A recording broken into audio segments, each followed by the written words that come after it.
Chapter 41. The Presentation. When Albert found himself alone with Monte Cristo, "My dear Count," said he, "allow me to commence my services as cicerone by showing you a specimen of a bachelor's apartment. You, who are accustomed to the palaces of Italy, can amuse yourself by calculating in how many square feet a young man who is not the worst lodged in Paris can live. As we pass from one room to another, I will open the windows to let you breathe."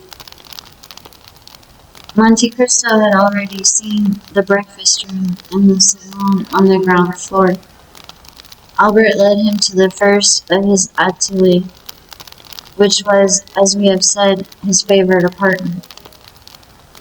Monte Cristo quickly appreciated all that Albert had collected here: old cabinets, Japanese porcelain, Oriental stuffs, Venetian glass, arms from all parts of the world. Everything was familiar to him, and at the first glance he recognized their date, their country, and their origin. Morcerf had expected he should be the guide. On the contrary, it was he who, under the Count's guidance, followed a course of archaeology, mineralogy, and natural history. They descended to the first floor. Albert led his guest into the salon. The salon was filled with the works of modern artists. There were landscapes by Dupré, with their long reeds and tall trees, their lowing oxen and marvelous skies. Delacroix's Arabian cavaliers, with their long white burnouses, their shining belts, their damasked arms, their horses, who tore each other with their teeth, while their riders contended fiercely with their maces. Aquarelles of Boulanger, representing Notre Dame de Paris, with that vigor that makes the artist the rival of the poet. There were paintings by Diaz, who makes his flowers more beautiful than flowers, his suns more brilliant than the sun. Designs by Decamps, as vividly colored as those of Salvator Rosa, but more poetic. Pastels by Duras and Muller, representing children like angels, and women with the features of a virgin.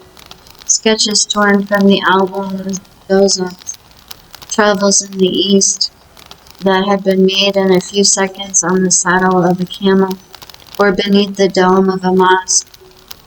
In a word, all that modern art can give in exchange and as recompense for the art lost and gone with ages long since past.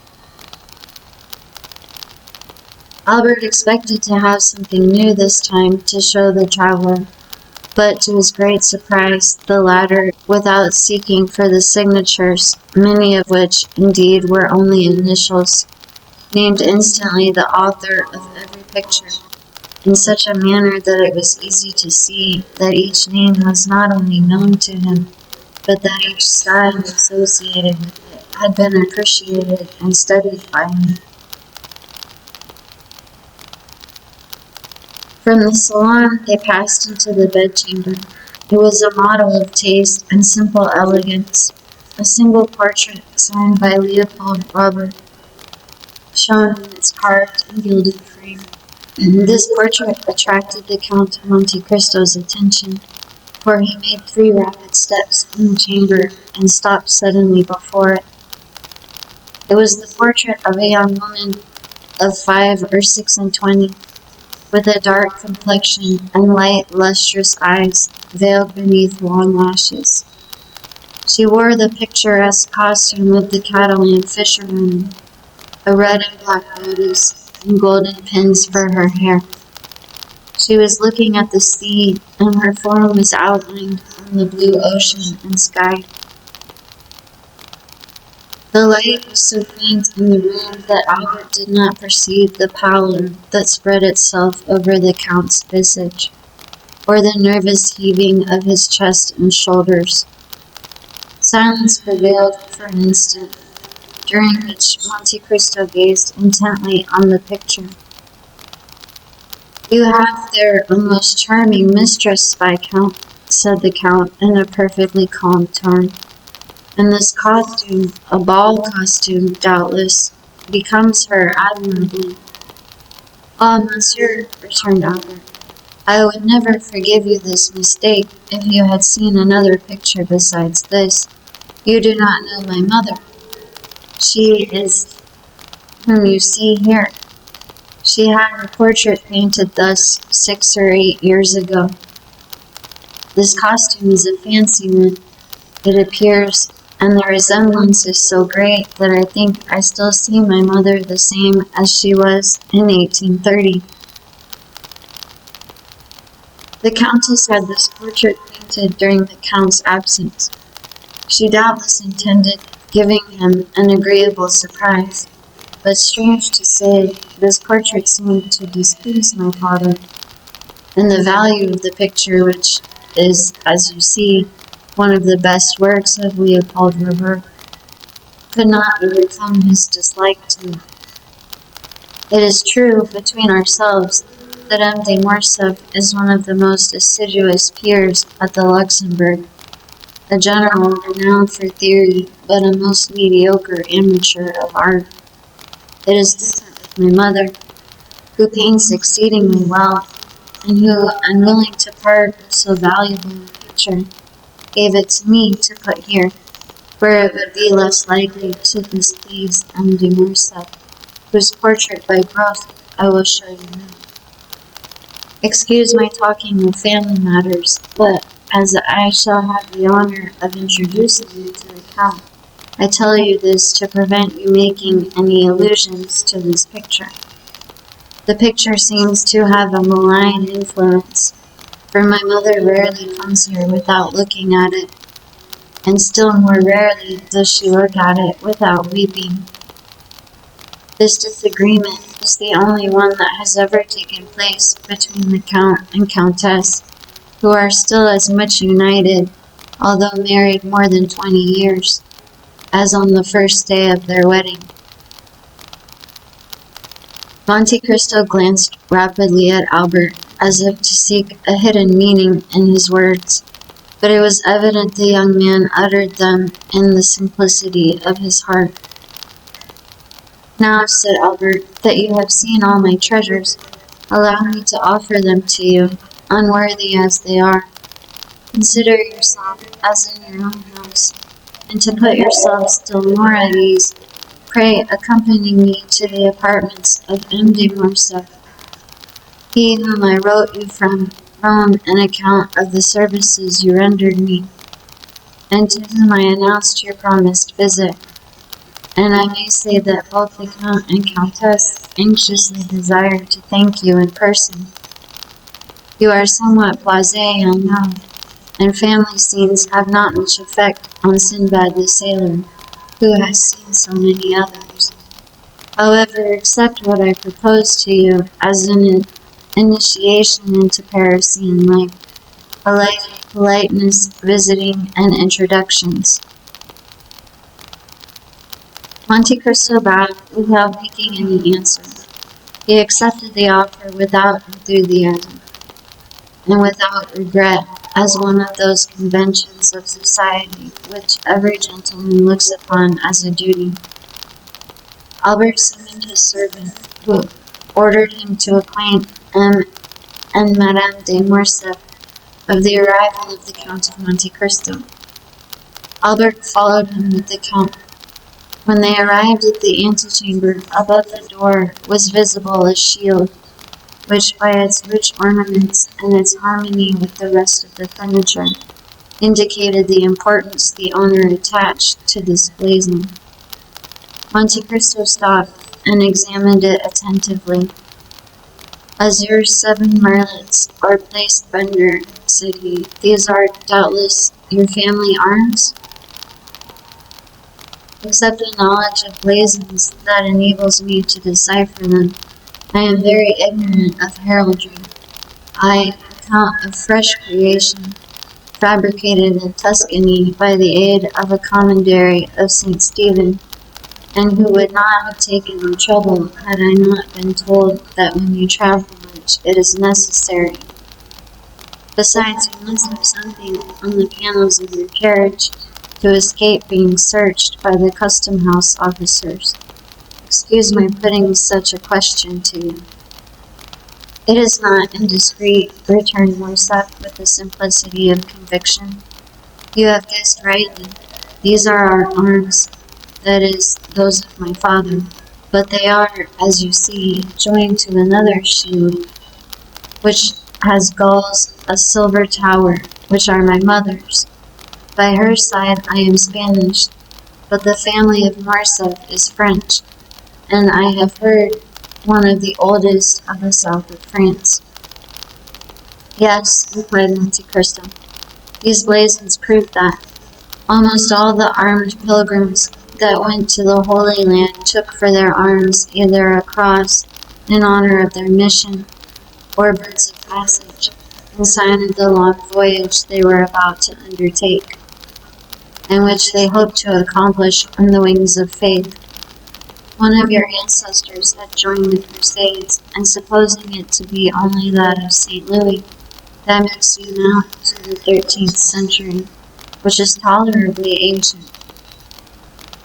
It is possible, said Morcerf. My father has in his study a genealogical tree, which will tell you all that, and on which I made commentaries that would have greatly edified Desrosiers and Jacques. At present I no longer think of it, and yet I must tell you that we are beginning to occupy ourselves greatly with these things under our popular government.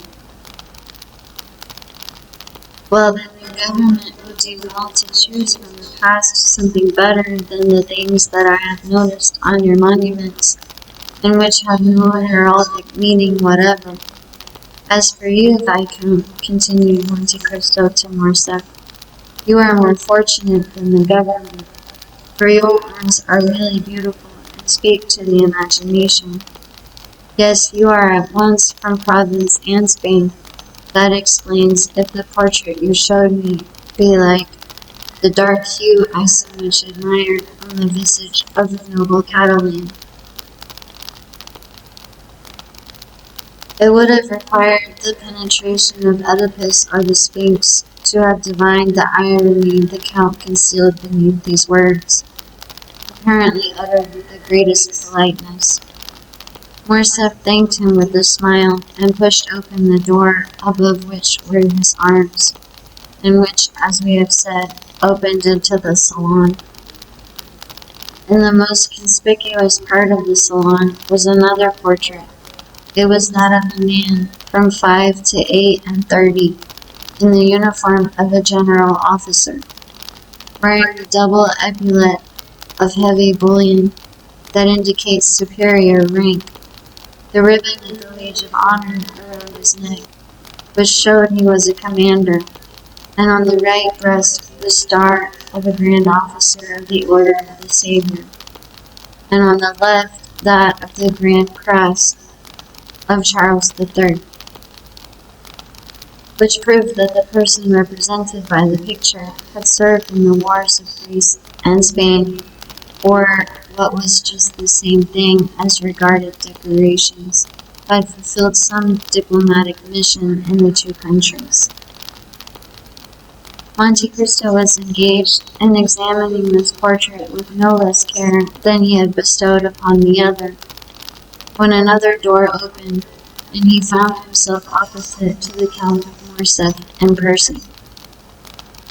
He was a man of 40 to 45 years, but he seemed at least 50, and his black mustache and eyebrows contrasted strangely with his almost white hair, which was cut short in the military fashion. He was dressed in plain clothes and wore on his buttonhole the ribbons of the different orders to which he belonged. He entered with a tolerably dignified step and some little haste. Monte Cristo saw him advance towards him without making a single step. It seemed as if his feet were rooted to the ground and his eyes on the Count of Morcerf. Father, said the young man, I have the honor of presenting to you the Count of Monte Cristo, the generous friend whom I had the good fortune to meet in the critical situation of which I have told you. You are most welcome, monsieur, said the Count of Morcerf, saluting Monte Cristo with a smile. And monsieur has rendered our house, in preserving its only heir, a service which ensures him our eternal gratitude. As he said these words, the Count of Morcerf pointed to a chair, while he seated himself in another opposite the window. Monte Cristo, in taking the seat Morcerf offered him, placed himself in such a manner as to remain concealed in the shadow of the large velvet curtains, and read on the careworn and livid features of the Count a whole history of secret griefs, written in each wrinkle of time had planted there. The Countess, said Morcerf, was at her toilet when she was informed of the visit she was about to receive. She will, however, be in the salon in 10 minutes. It is a great honor to me, returned Monte Cristo, to be thus, on the first day of my arrival in Paris, brought in contact with a man whose merit equals his reputation, and to whom fortune has for once been equitable. But has she not still on the plains of Nitija, or in the mountains of Atlas, a marshal's staff to offer you? Oh, replied Morcerf, reddening slightly, I have left the service, monsieur. Made a peer at the Restoration, I served through the first campaign under the orders of Marshal Bourmont. I could therefore expect a higher rank, and who knows what might have happened had the elder branch remained on the throne. But the Revolution of July was, it seems, sufficiently glorious to allow itself to be ungrateful, and it was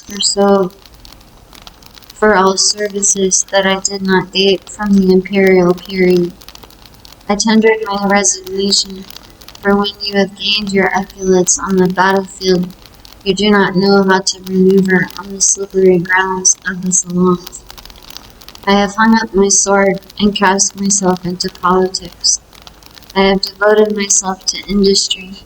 I studied the useful arts. During the 20 years I served, I often wished to do so, but I had not the time. These are the ideas that render your nation superior to any other, returned Monte Cristo. A gentleman of high birth, possessor of an ample fortune, you have consented to gain your promotion as an obscure soldier, step by step. This is uncommon. Then become general, peer of France, commander of the Legion of Honor. You consent to again commence a second apprenticeship, without any other hope or any other desire than that of one day becoming useful to your fellow creatures. This, indeed, is praiseworthy. Nay, more, it is sublime. Albert looked on and listened with astonishment. He was not used to see Monte Cristo give vent to such bursts of enthusiasm. Alas, continued the stranger, doubtless to dispel the slight cloud that covered Morcerf's brow, we do not act thus in Italy. We grow according to our race and our species, and we pursue the same lines, and often the same uselessness, all our lives. But, monsieur, said the Count of Morcerf, for a man of your merit, Italy is not a country, and France opens her arms to receive you. Respond to her call. France will not, perhaps, be always ungrateful. She treats her children ill, but she always welcomes strangers. Ah, father, said Albert with a smile, it is evident you do not know the Count of Monte Cristo. He despises all honors and contents himself with those written on his passport. That is the most just remark, replied the stranger, I ever heard made concerning myself. You have been free to choose your career. observed the Count of Morcerf with a sigh, and you have chosen the path strewed with flowers. Precisely, monsieur, replied Monte Cristo with one of those smiles that a painter could never represent or a physiologist analyze. If I did not fear to fatigue you, said the general, evidently charmed with the Count's manners, I would have taken you to the chamber. There is a debate very curious to those who are strangers to our modern senators. I shall be most grateful, monsieur, if you will, at some future time, renew your offer, but I have been flattered with the hope of being introduced to the Countess, and I will therefore wait. Ah, here is my mother, cried the Viscount. Monte Cristo turned round hastily and saw Madame de Morcerf at the entrance of the salon, at the door opposite to that by which her husband had entered, pale and motionless. When Monte Cristo turned round, she let fall her arm, which for some unknown reason had been resting on the gilded doorpost. She had been there some moments and had heard the last words of the visitor. The latter rose and bowed to the Countess, who inclined herself without speaking. Ah, good heavens, madame, said the Count. Are you ill, or is it the heat of the room that affects you? Are you ill, mother?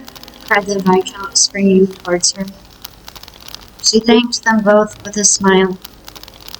No, returned she, but I feel some emotion on seeing, for the first time, the man without whose intervention we should have been in tears and desolation. Monsieur, continued the Countess, advancing with the majesty of a queen, I owe to you the life of my son, and for this blessing. Now I thank you for the pleasure you give me in thus affording me the opportunity of thanking you, as I have blessed you from the bottom of my heart. The Count bowed again, but lower than before. He was even paler than Mercedes. Madame, he said, the Count and yourself recompense too generously a simple action. To save a man, to spare a father's feelings, or a mother's sensibility, is not to do a good action, but a simple deed of humanity. At these words, uttered with the most exquisite sweetness and politeness, Madame de Morcerf replied, It is very fortunate for my son, monsieur, that he found such a friend, and I thank God that things are thus. And Mercedes raised her fine eyes to heaven with so fervent an expression of gratitude that the Count fancied he saw tears in them. M. de Morcerf approached her. Madame, said he, I have already made my excuses to the Count for quitting him, and I pray you to do also. The sitting commences at 2. It is now 3, and I am to speak.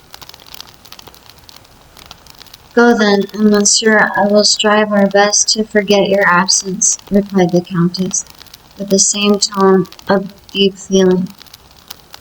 Monsieur, continued she, turning to Monte Cristo, will you do us the honor of passing the rest of the day with us? Believe me, madame, I feel most grateful for your kindness, but I got out of my traveling carriage at your door this morning, and I am ignorant how I am installed in Paris, which I scarcely know. This is but a trifling inquietude. I know but one that may be appreciated. We shall have the pleasure another time, said the Countess. You promise that?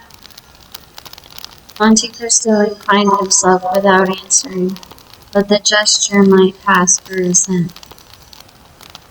I will not detain you, monsieur, continued the Countess. I would not have our gratitude become indiscreet or importunate.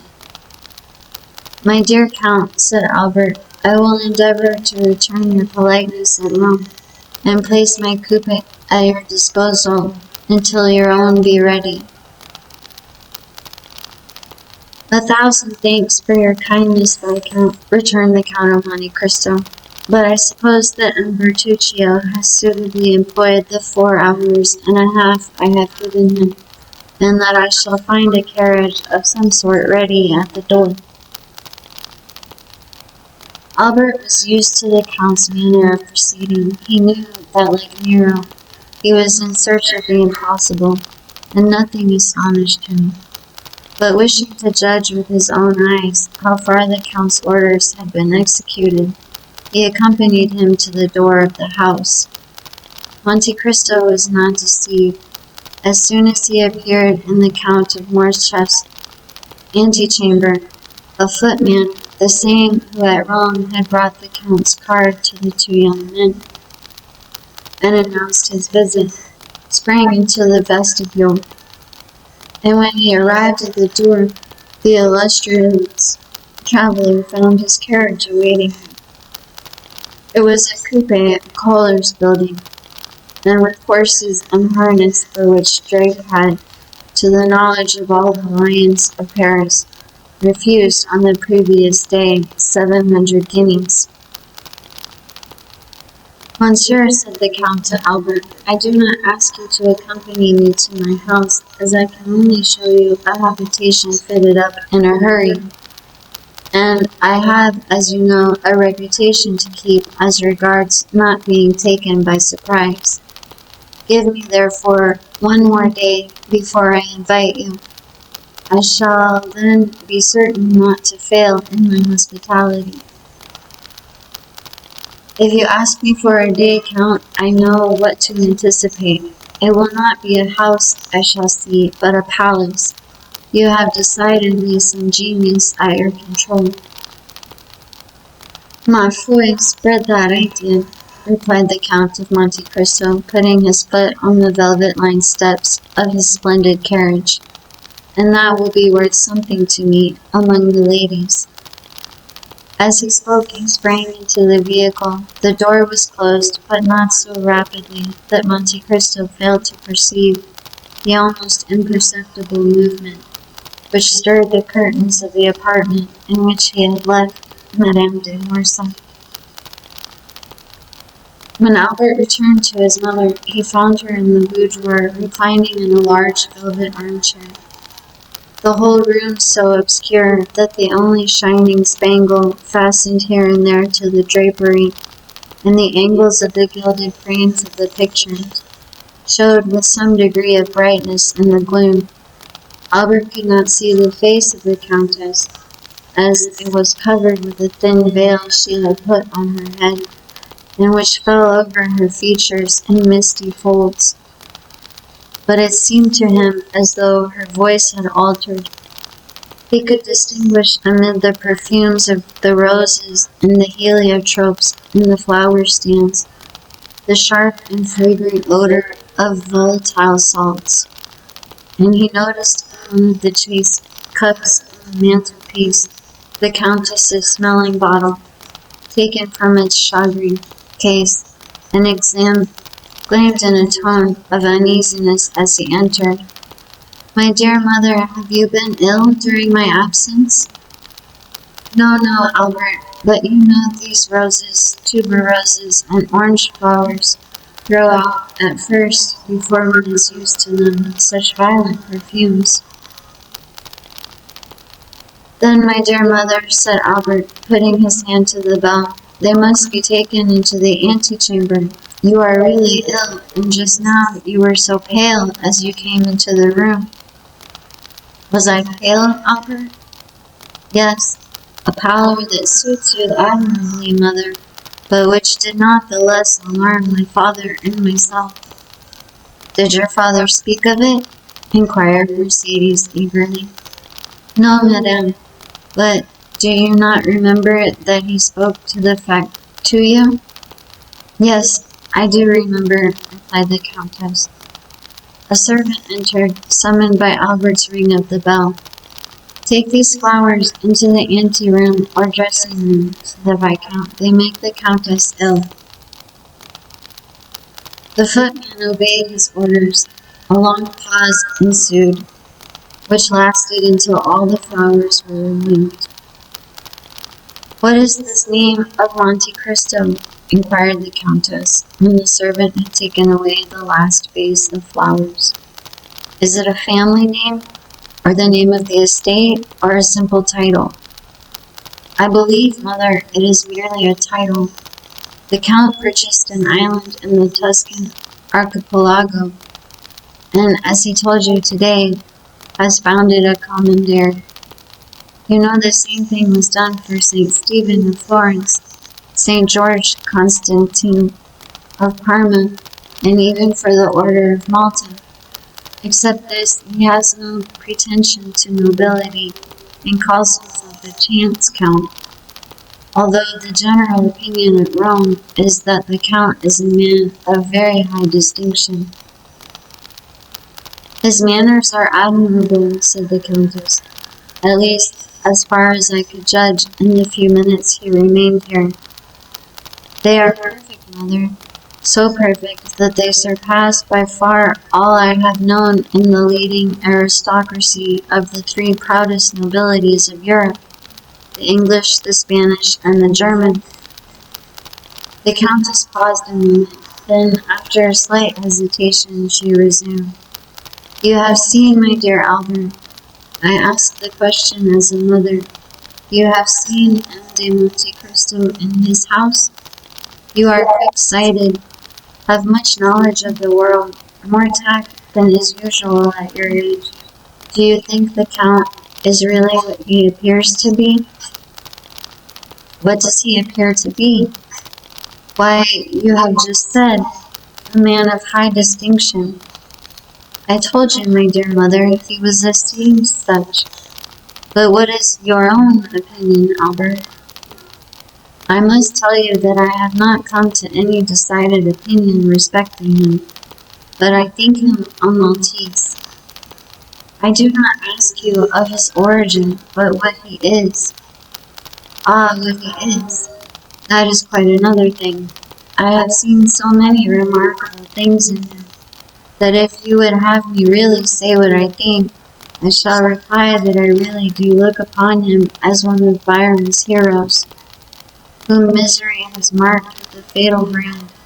Some Manfred, some Lara, some Werner, one of those wrecks, as it were, of some ancient family who, disinherited of their patrimony, have achieved one by the force of their adventurous genius, which has placed them above the laws of society. You say, I say that Monte Cristo is an island in the midst of the Mediterranean, without inhabitants or garrison, the resort of smugglers of all nations and pirates of every flag. Who knows whether or not these industrious worthies do not pay to their feudal lord some dues for his protection? That is possible, said the Countess, reflecting. Never mind, continued the young man. Smuggler or not, you must agree, mother dear, as you have seen him, that the Count of Monte Cristo is a remarkable man, who will have the greatest success in the salons of Paris. Why, this very morning, in my rooms, he made his entree amongst us by striking every man of us with amazement, not even excepting the Chateau Renaud. And what do you suppose is the Count's age? Inquired Mercedes, evidently attaching great importance to this question. 35 or 36, mother. So young. It is impossible, said Mercedes, replying at the same time to what Albert said, as well as to her own private reflection. It is the truth, however. 3 or 4 times he has said to me, and certainly without the slightest premeditation, at such a period I was 5 years old, at another 10 years old, at another 12, and I, induced by curiosity, which kept me alive to these details, have compared the dates, and never found him inaccurate. The age of this singular man, who is of no age, is then, I am certain, 35. Besides, mother, remark how vivid his eye, how raven black his hair, and his brow, though so pale, is free from wrinkles. He is not only vigorous, but also young, The Countess bent her head, as if beneath a heavy wave of bitter thoughts. "And has this man displayed a friendship for you, Albert?" she asked with a nervous shudder. "I am inclined to think so. And do you like him?" "Why, he pleases me in spite of Franz Daebner, who tries to convince me that he is a being returned from the other world." The Countess shuddered. "Albert," she said, in a voice which was altered by emotion, "I have always put you on your guard against new acquaintances. Now you are a man and are able to give me advice. Yet I repeat to you, Albert, be prudent." "Why, my dear mother, it is necessary, in order to make your advice turn to account, that I should know beforehand what I have to distrust. The Count never plays, he only drinks pure water tinged with a little sherry, and is so rich that he cannot, without intending to laugh at me, try to borrow money. What, then, have I to fear from him?" "You are right," said the Countess, "and my fears are weakness, especially when directed against a man who has saved your life. How did your father receive him, Albert? It is necessary that we should be more than complaisant to the Count. M. de Morcerf is sometimes occupied. His business makes him reflective, and he might, without intending it. Nothing could be in better taste than my father's demeanor, madame," said Albert. "Nay, more, he seemed greatly flattered at 2 or 3 compliments, which the Count very skilfully and agreeably paid him, with as much ease as if he had known him 30 years. Each of these little tickling arrows must have pleased my father," added Albert with a laugh, "and thus they parted the best possible friends, and M. de Morcerf even wished to take him to the chamber to hear the speakers." The Countess made no reply. She fell into so deep a reverie that her eyes gradually closed. The young man, standing up before her, gazed upon her with that filial affection which is so tender and endearing with children whose mothers are still young and handsome. Then, after seeing her eyes closed and hearing her breathe gently, he believed she had dropped asleep, and left the apartment on tiptoe, closing the door after him with the utmost precaution. "This devil of a fellow," he muttered, shaking his head. "I said at the time he would create a sensation here, and I measure his effect by an infallible thermometer. My mother has noticed him, and he must therefore perforce be remarkable." He went down to the stables, not without slight annoyance, when he remembered that the Count of Monte Cristo had laid his hands on a turnout which sent his bays down to second place in the opinion of connoisseurs. "Most decidedly," said he, "men are not equal, and I must beg my father to develop this theorem in the Chamber of Peers."